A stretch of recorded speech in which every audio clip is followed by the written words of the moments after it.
사회 탐구는 암기 과목이 아니라 이해 과목이다. 의 큰머리 사회입니다. 자, 5월달 생활과 윤리 모의고사 문제풀이 강의를 찍는다. 이제 1번부터 보면은 1번은 윤리학의 구분에 대한 건데 잘 봐봐요, 여러분들. 1번의 가가 뭐냐면 윤리학은 행위자가 행동이나 성품에 관한 도덕적 판단을 내릴 때 적용할 수 있는 도덕 규범의 체계를 구축하고 이를 정당화하는 것이다. 그럼 이게 옳고 그름에 대한 나름의 여러분들 기준이나 체계를 만드는 거지. 그럼 이게 바로 뭐야? 이론 윤리학이고. 그 다음에 윤리학은 생활과 사회 구조 및 기능과 관련된 도덕 현상을 경험 과학적 방법으로 조사하여 기술, 당연히 이건 무슨 윤리학이에요, 여러분들? 이제 기술 윤리학이다. 일단 여러분들 한번 봐봐. 기술 윤리학이라고 하는 것만 간단하게 설명하고 넘어갈게요. 여기서는 기술 윤리학에서 얘기하고 싶은 건 뭐냐면, 잘 봐.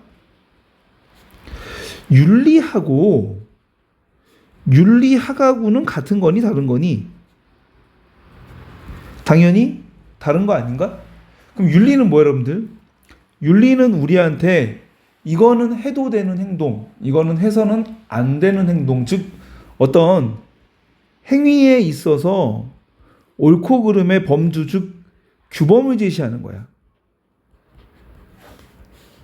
사람을 죽여서는 안 된다. 뭐 무고한 사람을 죽여서는 안 된다. 사람을 폭행해서는 안 된다. 남의 물건을 훔쳐서는 안 된다. 그리고 어려움에 처한 사람은 도와줘야 된다. 이런 것들은 대부분 다 가치가 개입된 행위의 범주지. 그래서 이런 것들을 제시하는 게 윤리란 말이야. 그런데 기술 윤리학이 보면 윤리학도 똑같이 윤리와 마찬가지로 뭐뭐는 해야 돼, 뭐뭐는 해서는 안 되라고 하는 행위의 범주, 즉 규범을 제시하면 안 되는 거지, 이건. 왜냐하면 그건 윤리지 윤리학이 아니잖아. 그러면 기술 윤리학에서 얘기하는 건 뭐냐면 윤리학은 뭐의 대상으로 해야 되느냐? 윤리학은 학문이잖아. 그러면 윤리와 관련된 윤리적 사실관계를 다뤄야 되고, 그리고 이것을 어떻게 하냐면 가치 중립적으로 다뤄야 돼. 왜? 학문이니까. 그럼 윤리적 사실관계라고 하는 건 뭐냐면 대부분 윤리적 사실은 도덕적 관행이나 관습을 얘기해. 그래서 이런 것들을 서술, 나열, 즉 나영이가 아니다. 서술, 나열, 있는 그대로 객관적으로 사람들한테 보여주는 거야. 그리고 이런 윤리적 사실관계 속에 혹시라도 어떠한 인과관계가 있다면 그 인과관계에 대해서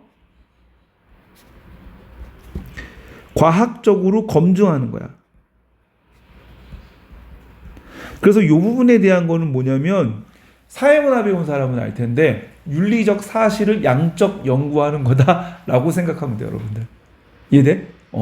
그래서 기술 윤리학은 윤리는 윤리학과 다르다. 그렇기 때문에 윤리학은 행위의 규범을 제시하는 것이 아니라 윤리적 사실관계를 객관적으로 다루는 것들. 그런 게 바로 윤리학의 영역이야. 라고 하는 태도에서 윤리적 사실관계로서 관행을 다루거나 아니면 그 안에 내재되어 있는 도덕적 인과관계를 과학적으로 검증해서 규칙을 찾아내는 거. 뭐 이런 것들을 우리가 바로 기술 윤리학이라고 한다. 알았지? 그러면 이제 넘어가서 한번 문제를 풀자. 올바른 행위의 지침이 되는 도덕 원리를 정립한다. 이게 이론 윤리학이잖아. 그러면 답은 몇 번? 1번. 도덕적 성품을 가치 중립은 아니야, 여러분들. 이론 윤리학 또는 실천 규범 윤리학은 규범 윤리학이기 때문에 대부분 다 가치가 들어간다. 그럼 요건 틀렸고, 도덕적 추론, 언어, 추론 방식 이런 것들을 얘기하는 건 대부분 다 메타 윤리학이다. 그리고 현실의 도덕 문제 해결, 이건 실천 윤리학. 도덕적 관행을 관찰한 뒤 객관적으로 서술한다, 이거는 기술 윤리학. 그 다음에 2번으로 넘어갈게요, 여러분들. 2번은 분배적 정의에 대한 문제지.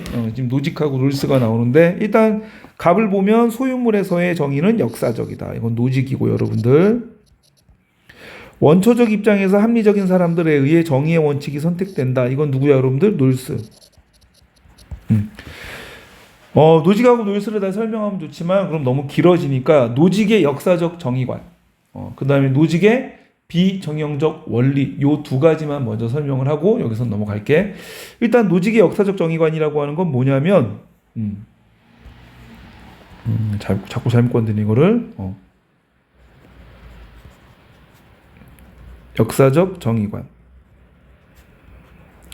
뭐 비슷한 문제가 나온 적이 있었는데 최초로 어떤 재화에 대해서 취득권을 갖게 된 사람이 취득을 통해서 소유권을 갖게 된 사람이 갑이야. 즉 이 양반이 정당하게 자신의 노동을 투입해서 소유권을 취득했어. 그리고 갑이 이거를 을한테, 즉 갑과 을 사이에 서로 자유로운 합의에 의해서 소유권이 이전이 됐다. 즉 이전 과정에서의 정의가 지금 지켜진 거다. 그 다음에 을이 다시 이거를 병한테 자유롭게 합의해서 소유권이 이전됐어. 그럼 이것도 마찬가지로 이전 과정이 정의롭게 이전된 거지. 그런데 병의 이 물건을 정이 합의하에 가져가거나 합의하에 소유권이 이전된 게 아니라 훔쳐갔다라고 하자고. 절도가 있었어. 이 사이에 절도. 그럼 병하고 정 사이에서는 이전 과정이 정의롭지 않았던 거잖아. 그리고 지금 현재 그 재화의 소유권을 정이 가지고 있다. 잘 봐, 여러분들. 그러면 현재 이 정의 소유권은 정당화될 수 있다, 없다? 소유권은 정당화될 수 없다. 이게 뭐냐? 현재 소유권이 정당화되려면 이 현재 이전의 과정에 이 소유권이 여기까지 오기까지의 모든 과정, 과거의 모든 소유권과 관련된 과정이 다 정당해야 돼. 그래서 현재가 정의로우려면 이 이전의 모든 과정이 정의로워야 된다. 그래서 역사적 정의관이라고 해. 됐죠? 그래서 우리가 만약에 다시 물어본다면 그러면 이 재화의 소유권은 누구에게 돌아가야 되느냐? 지금 병과 정 사이에서 올바른 이전 과정을 통해서 이전된 게 아니기 때문에 다시 병에게 돌아가야 되지. 이걸 바로 우리가 뭐라 그래? 교정에서의 정의라고 하죠, 여러분들. 그 다음에 비정형적 원리라고 하는 건 뭐냐? 잘 봐봐. 노직은 절차가 정당하면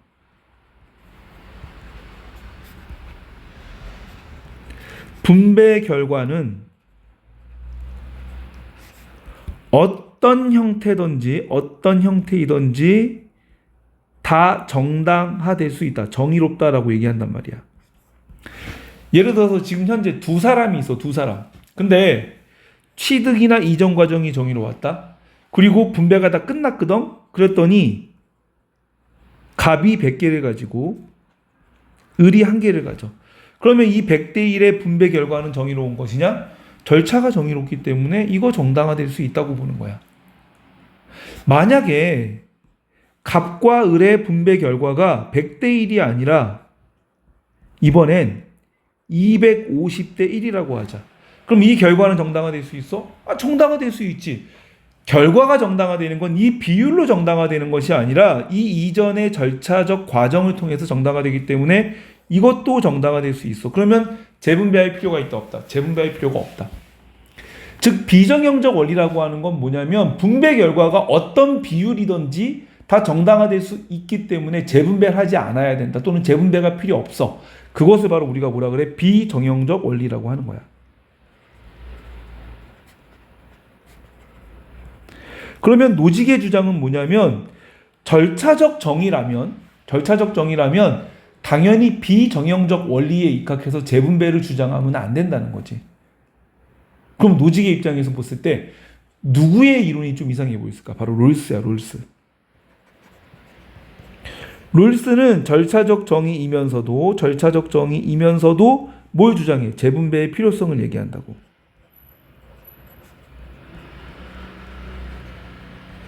분명히 노직은 절차적 정의를 주장하는 이론은 재분배의 필요성이 없다라고 얘기해야 되는데 왜 롤스는 절차적 정의를 주장하면서 재분배의 필요성을 얘기하냐? 당신은 재분배를 주장하기 때문에 그러면 비정형적 원리가 아니다. 즉 뭐라 그럴까? 제대로 된 절차적 정의가 아니라고 비판을 하는 거야. 그래서 노직이 롤스의 재분배를 주장한 요 부분을 정형적 원리야라고 비판하는 거지. 근데 이거를 또 오해하는 사람이 있다. 뭐라고 오해하냐면 선생님 그럼 노지기 롤스를 정형적 원리라고 비판했으니까 롤스가 정형적 원리를 주장합니까? 라고 마치 이 노지기 비판한 내용을 롤스의 주장으로 착각하는 사람이 있는데 롤스가 스스로 자기의 정의관을 정형적 원리라고 얘기하지 않아요, 여러분들. 예. 그래서 롤스가 정의론을 쓰고 수년 뒤에 뭐 여러 가지 비판들과 이런 것들을 종합해서 거기에 대해서 자신의 이론을 좀 더 부족한 부분을 채워서 새로 쓰는 책이 있는데 그게 공정으로서의 정의라는 책이거든. 그 책에 보면 노직의 비판에 대해서 롤스가 자신의 이론을 설명하지. 내가 재분배를 주장했지만 분배 결과가 뭐 몇 대 몇이라고 하는 어떤 비율을 정해놓고 재분배를 하는 것이 아니기 때문에 내가 정형적 원리는 아니다. 그래서 노직의 비판에 대해서 자신의 이론을 해명하는 내용들이 있어요, 여러분들. 그래서 이 부분을 좀 중요하게 생각해야 돼. 왜? 노직이 정형적 원리라고 비판하지만 그것이 롤스 스스로의 주장은 아니다. 그러면 돌아와서 자유롭게 양도받은 소유물은 교정의 대상에서 제외된다. 여러분들 봐봐. 자유롭게 양도됐지만 만약에 최초의 취득 과정이 부정의했다라면 이거는 정의로운 상태로 교정이 돼야지. 맞아? 그래서 양도 과정 자체가 자유롭다라고 해서 그 재화의 소유권이 교정에서 제외되는 건 아니다. 이건 틀렸고, 두 번째, 정형적 원리에 따른 분배는 필연적으로 재분배를 초래한다. 그래, 노직의 입장에서 보면은 재분배를 주장하는 것은 다 정형적 원리에 입각한 정의관이야. 그래서 답은 몇 번 여러분들? 2번이 된다. 그리고 차등의 원칙에는 상호 이익의 원리가 반영되어 있지 않다. 잘 봐, 여러분들. 롤스가 뭐라 그러냐면 사회 경제적 불평등이 모두에게 이익이 된다라면 그 불평등은 허용될 수 있다라고 얘기하지. 사람들은 차등의 원칙에 합의했기 때문에 경제적 불평등이 구성원 모두에게 이익이 된다는 걸 알고 있어. 예를 들어서 우리가 삼성전자가 돈을 많이 벌기를 바란다는 거야. 그럼 왜 그러냐면 삼성전자가 돈을 되게 많이 벌어봐요, 여러분들. 그럼 삼성전자를 돈을 되게 많이 벌면 삼성전자 회장하고 다른 사람하고의 경제적 불평등은 더 커질 수 있다. 그런데도 우리는 삼성전자가 더 큰 돈을 벌길 바라는 건 그게 우리나라 기업이니까 그 기업이 세금도 많이 내고 그래서 삼성전자가 돈을 벌면 우리나라 모든 국민에게 이익이 될 거라고 생각하기 때문에 삼성전자가 돈 버는 걸 바라는 거 아니야? 그럼 불평등이 좀 커지더라도 우리에게 이익이 된다면 우리는 기꺼이 삼성전자 물건을 사줄 의도가 있다. 용의가 있고. 맞죠, 여러분들? 그런 측면에서 차등의 원칙은 상호 이익, 서로 간의 이익을 여러분들? 이익을 위해서 도와주기도 하고 협조하기도 한다. 그래서 반영되어 있지가 않다가 아니라 반영되어 있다로 바꿔야 되니까 틀렸고, 원초적 입장의 당사자는 자신과 타인의 이익에 대해서 자신의 이익에 대한 관심이 있지. 타인의 이익에 대해서 무관심한 거지. 그 다음에 분배의 공정함은 절차보다 결과. 이건 무조건 틀렸고 답은 2번. 알았어, 여러분들? 그래서 일단 여기까지 2번 했고 그 다음 3번으로 넘어간다. 좀 지우고 가자. 3번에 보면은 세계화에 따라서 국가 간의 교류가 증대되면서 우리는 다양한 문화적 배경을 가진 사람들과 함께 어울리는 다문화 사회에 들어섰다. 다문화 사회를 맞이해서 일부 국가에서 사회 통합을 주류 문화에 이주민 문화를 편입시키는 동아주의 원칙을 시행했다. 동아주의. 굳이 따지고 보면 용광로 이론 이런 거 생각하면 되겠죠. 여러분들은 이 정책은 주류 문화를 이주민 문화보다 우월한 것으로 여기고 이주민을 주류 문화에 동화시켜야 할 수동적인 대상으로 보았다. 그 결과 이주민이 가진 고유한 문화 정체성을 무시하여 오히려 문화 간의 갈등을 발생시켰다. 이러한 갈등을 예방하고 사회 통합을 이루기 위해서 다양한 문화에 존중을 하면서 대등하게 인정하는 샐러드볼 모델을 바탕으로 다문화 정책을 펼쳐야 된다. 왜냐하면 샐러드볼 모델은 동아주의와 달리 이거는 모든 문화를 다 똑같은 평등한 위치에서 우열을 가리지 않고 다양성을 존중하는 게 바로 여러분들? 샐러드볼 이론이지? 맞아, 여러분들? 그러면 답은 몇 번으로 가면 될까? 답은 5번으로 가면 될 것 같아. 일단 여러분들 우리가 동아주의하고 용광로 이론으로 가자.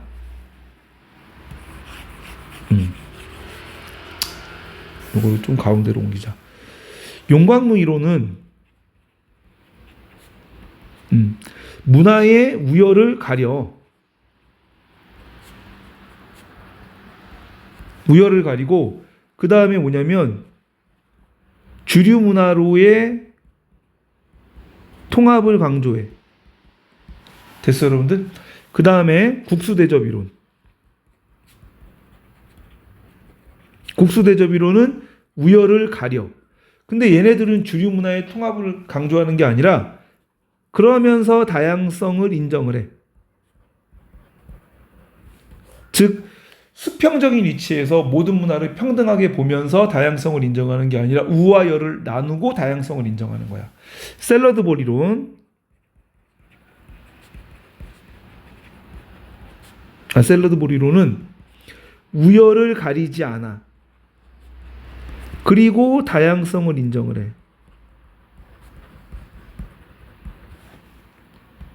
그래서 여러분들이 이 부분을 좀 정리할 땐 이렇게 정리하면 돼.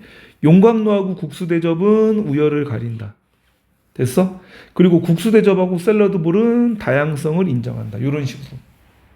그래서 그런 식으로 해서 왜냐하면 물어볼 때 꼭 차이만 물어보는 게 아니라 공통점을 물어보는 경우도 있기 때문에 용광로, 그 다음에 국수대접 이론의 공통점, 국수대접과 샐러드볼의 공통점 이런 식으로 해서 차이뿐만 아니라 공통된 것들이 뭔지도 같이 정리하는 게 훨씬 더 공부 방법으로 좋다.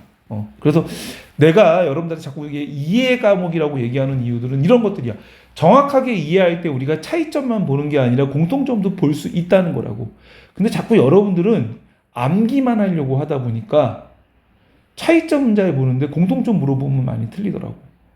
그게 암기와 이해식 공부의 차이인데 조금씩 계속 하다 보면 아 이걸 가지고 저 인간이 이해라고 얘기했구나라고 아마 좀 느끼는 그런 시기들이 올 거야. 그 다음에 넘어가서 이제 4번 문제 풀자. 4번. 이는 사람의 마음이고 의는 사람의 길이다. 이건 누가 얘기하는 거냐면 맹자가 얘기하는 거야. 맹자. 그래서 이거는 여러분들 그냥 유교 요 정도라고 생각하면 되고, 억지로 애써서 인의를 찾는 것은 인간의 자연스러운 본성을 어지럽히는 것이다. 덕에 따라 행동하고 도에 따라 살아가는 진인은 요거는 도가. 요즘에 보면 동양윤리가 조금 까다롭게 나오더라고. 이게 예전에는 윤사하고 겹치는 부분들이 있기 때문에 쉽게 나왔는데 자꾸 이게 윤사처럼 나오는 경향이 있어서 여러분들이 조금 더 예전보다는 조금 더 깊이 있게 공부하는 게 좋다. 첫 번째 갑, 사사로운 욕망을 제거해서 사단을 형성한다. 잘 봐 여러분들. 기본적으로 맹자는 인간은 사덕이라고 하는 본성을 가지고 태어난다는 거야. 근데 이 사덕은 안 보이거든. 그럼 얘가 뭐로 보이냐? 사단이라고 하는 감정으로 보여. 그러면 대표적인 게 인이니까 인과 측은지심으로 얘기할게. 사람들은 누구나 인이라는 덕을 가지고 태어나. 근데 인은 안 보이거든? 그러면 인이 뭐로 드러나냐면 측은지심, 나보다 어려운 사람을 불쌍히 여기는 마음으로 드러나는 거야. 그럼 이런 감정이라고 하는 건 우리가 배워서 생기는 게 아니라고. 인이 있기 때문에 자연스럽게 이런 감정이 표출되는 거야. 그러면 인도 타고난 본성으로서의 덕이지만 측은지심이라고 하는 여러분들 사단도, 측은지심으로 대표되는 사단도 타고난, 배워서 되는 것이 아니라 타고난 인간의 감정이라는 거야. 즉 타고난 인의 덕이 있기 때문에 측은히 여기는 감정이 표출되는 거잖아. 그래서 이건 형성된다라고 하는 표현을 쓰면은 안 돼. 됐죠, 여러분들? 그래서 사덕도 마찬가지야. 형성되는 거 아니고 사단도 형성되는 거 아니야. 그럼 요건 틀리다. 그 다음에 또 비슷한 게 뭐 있냐면 불교에서 불성이 형성된다. 요것도 틀려. 존재하는 모든 것들은 다 불성을 타고나. 그런데 불성을 깨닫지 못하기 때문에 여러분들 고통스러운 인생과 삶을 살아가는 거지. 그래서 불성도 우리가 깨달음으로써 우리가 혼탁해진 우리의 탐욕으로 인해서 가리워진 불성을 잘 드러내게 하는 것이 바로 뭐야? 그게 깨달음이라는 거야. 그래서 혹시 불교에서 불성을 형성한다 그래도 그건 틀린 거야, 여러분들. 자연의 순리에 따라 정신적 자유의 경지에 도달한다. 그래, 이게 바로 자망과 심재를 통한 재물의 경지를 얘기하는 거잖아. 그럼 요건 맞고. 갑과 을, 도를 실현하기 위해서 인의의 덕을 함양해라. 인과 을을 강조하는 건 유교뿐이지. 그럼 요거 틀렸고. 이상적 인간이 되려면 타고난 본성을 실현해라.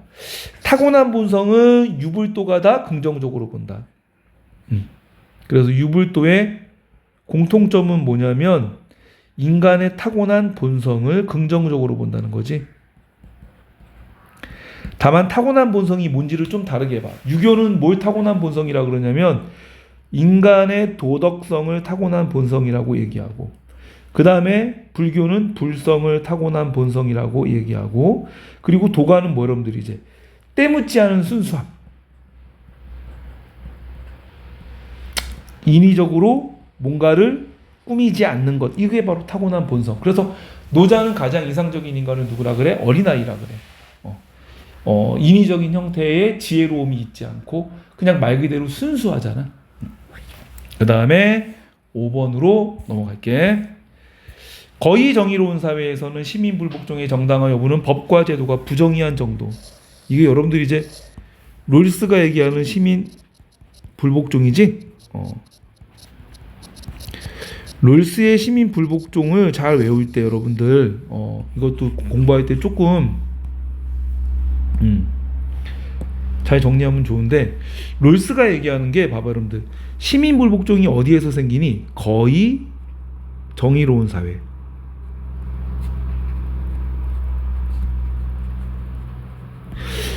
거의 정의로운 사회가 있고, 그 다음에 뭐 여러분들 완전하게 부정의한 사회가 있어. 완전하게 부정의한 사회. 완전하게 부정의한 사회는 뭐 체제고 법이고 정의로운 게 눈 씻고 찾아볼래야 찾아볼 수가 없어. 그럼 이런 나라에서는 시민 불복종이 아니라 뭘 상대로 하는? 국가를 상대로 뭘 해야 돼? 우리가 전쟁을 벌여야 돼. 전쟁을. 내전을 해야 돼. 내전. 근데 여러분들 봐봐. 전쟁에 무슨 규칙이 있고 조건이 있어? 그렇잖아. 전쟁은 그냥 하는 거야. 무슨 전쟁이 처벌을 감수하고 폭력을 행사하지 않고 이런 게 없단 말이야. 롤스는 지금 내가 얘기하는 건 전쟁을 얘기하는 게 아니라 시민 불복종을 얘기하는 거라고 얘기하면서 이 부분에 대해서는 전쟁이 필요하기 때문에 자기가 구체적으로 얘기하지 않겠다. 이런 식으로 책에 서술해요. 그 다음에 완전하게 정의로운 사회. 완전하게 정의로운 사회는 체제도 정의롭고, 그러니까 큰 틀에서 국가 통치 체제도 정의롭고 헌법도 정의롭고. 그러니까 우리가 헌법을 어떤 국가 통치의 어떤 뭐라 그럴까 큰 틀, 뭐 일본말로 왁구라고 하면 그 안에 세부적인 내용들은 법이 있고 제도가 있고, 그치? 그럼 이런 것들도 완벽하게 정의로워. 그러니까 뭐 하나 빠지는 데가 없는 거야. 그럼 여러분 봐봐. 어디 하나 빠지는 데가 없는데 그걸 뭐하러 고쳐? 고칠 게 없잖아. 그럼 불복종할 일이 없는 거지. 무슨 말인지 알았어?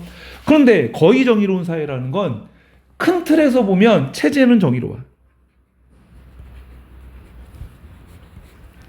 하지만 자잘한 뭔가 디테일한 규칙이나 법 중에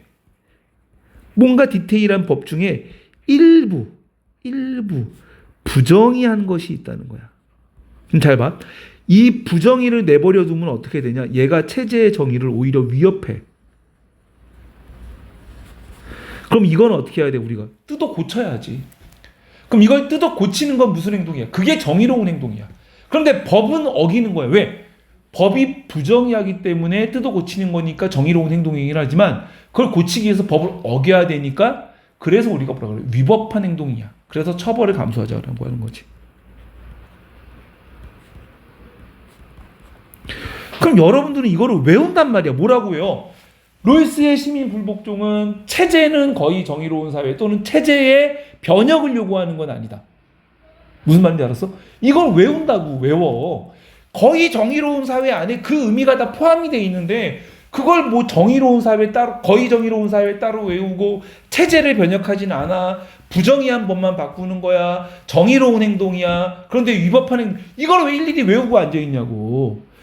정의로운 사회에서 발생하는 일부 디테일한 과정에서의 부정의한 법을 고치기 위한 행동이기 때문에 오히려 그것이 정의로운 행동이면서 체제의 정의에 기여한다 라고 머릿속에서 잘 정리하면 되는데 그거를 다 번호 붙여서 외운단 말이야. 그러니까 외울 게 너무 많아지고 여러분들 생각에 생윤이 암기 과목이 되는 거란 말이야. 무슨 말인지 알았지? 그래서 이해해라. 제발 제발 이해해라. 그러면 암기할 게 적어지고 공부할 게 훨씬 더 편해져. 그 다음에 공리주의 접근법에 따라 시민 불복종은 훌륭한 목적을 달성하기 위한 적합한 수단이다. 이건 누구죠, 여러분들? 공리주의적 접근법에 의해서 참여하는 거니까 싱어. 일단 잘 봐. 기본적 자유를 침해하는 모든 법에, 기본적 자유라고 하는 것은 롤스의 정의의 원칙에서 1원칙에 해당되는 거지.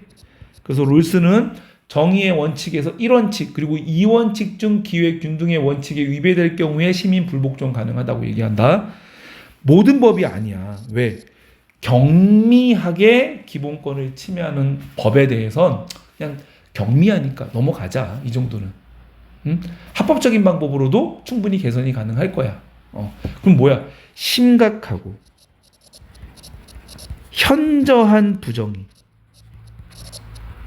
됐어요, 여러분들? 그래서 모든이 아니니까 틀렸다. 그 다음에 두 번째, 부정의하지 않은 법에 대한 위반도 시민 불복종의 방식이 될 수 있다. 이건 뭐냐면 간접적 시민 불복종.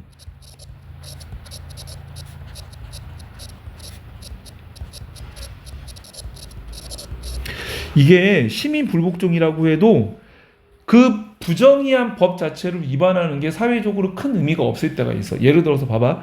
여러분들 중에 누군가가 대한민국 입시제도 너무 부정의해.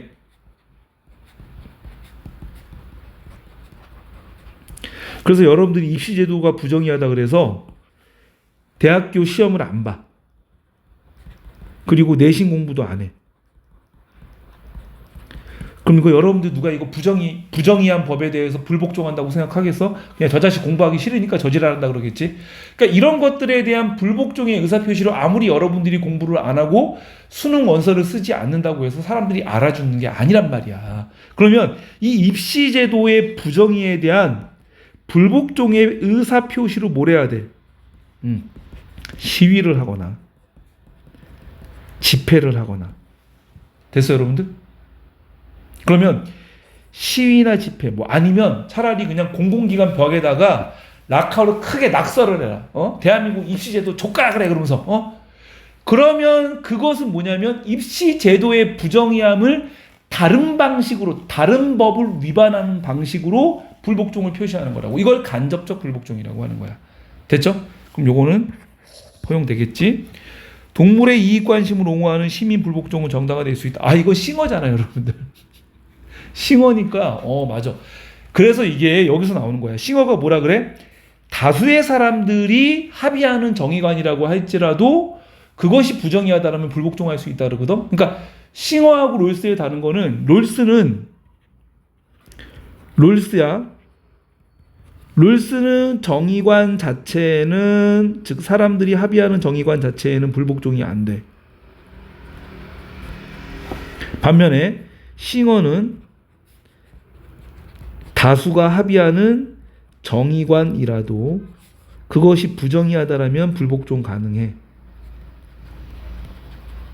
그게 뭐냐면 대표적으로 여러분들이 이제 그치 공장식 축산이나 아니면 동물 실험 같은 거. 이게 왜 우리 인간들은 대부분 다 인간 중심주의이기 때문에 또 동물 실험에서 신약 개발하면 좋은 거 아니야? 라고 다수의 사람들이 생각하거든. 그러면 다수의 사람들의 정의관은 다수의 사람들의 공유된 생각은 동물 실험 가능하다야. 그럼 싱어는 동물 실험 할 수 있다 없다? 할 수 없다. 그러면 동물 실험에 대한 불복종 가능하다고 보지. 그래서 디귿은 된다. 그럼 답은 몇 번으로 가야 돼, 여러분들? 3번. 시민 불복종은 그 자체로 다수를 위협하려고 하는 시도. 위협이 아니라 설득하려고 하는 시도.